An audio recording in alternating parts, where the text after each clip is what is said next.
On a cloudy Sunday afternoon, they met at this art studio in Vallejo. We do all sorts of crazy art vehicles here at Uptanium Works, but today we have turned ourselves into an armory to create art. It was a time for the artists to sift through the gun parts and the ammunition. Some of this is stainless steel and some of this is literally gunmetal. These will not weld to each other. Each looking at what was and what could be. Oh, I've never even seen a gun part before. I had no idea. What are these things gonna look like? This is about transformation. My piece has like structural elements, kind of like columns, and maybe I can use the barrels for that. Watching it all is Patty Poblete, a mother who started the Robby Poblete Foundation after she lost her son to gun violence. Honestly, in the beginning, it was about survival. I had to do something with myself, and I had to do something with all the grief and the loss, and I feel like I'm offering every artist who submitted a proposal a chance to go through their own journey. Part of the Foundation's mission is a traveling art exhibit known as the Art of Peace. It is a chance for artists to take hundreds of confiscated weapons and turn them into something meaningful.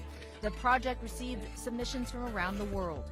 8 artists were chosen to get stipends to help create this first exhibit.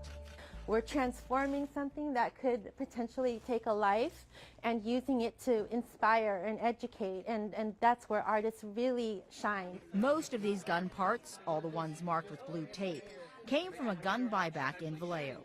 But Richmond is also giving the weapons from its recent buyback event to the effort. And Alameda County just announced it is also partnering up with the foundation to create its own Art of Peace exhibition. Nancy O'Malley, the Alameda County DA, got in touch, said this is an amazing project. I think it needs your touch. Patty started a project, but I think what she's doing is inspiring a movement. I think this is a pebble in a pond, and the ripples will grow out from here. It has grown in part because it has spoken to so many, and the artists involved are no exception. What I didn't expect were all the stories that you guys submitted, and how gun violence has personally impacted all of your lives. Kayvon Hadir Chauvir is an art student who moved to the United States 7 years ago. A visit to his home is a glimpse into both his art and his memories.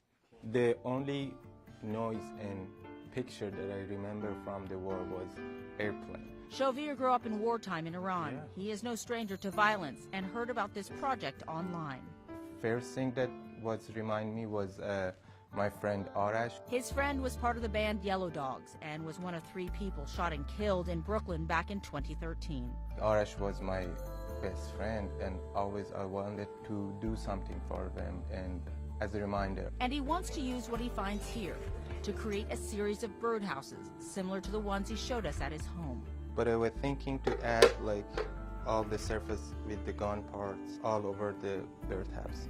These birdhouses is a home or place for a soul, for human soul. I'm thinking to have a real bird for our exhibition. For Robby Poblete's family and the foundation, this is about honoring his life and speaking to their pain. There's so many after effects of gun violence. You kind of lose your sense of safety and your sense of community. There are some days where it's surreal, and I think, how did I get here, and what would Robby think? Poblete hopes he would have been proud, and had fate taken a different turn, he would have been here to help her and to watch what these artists will build.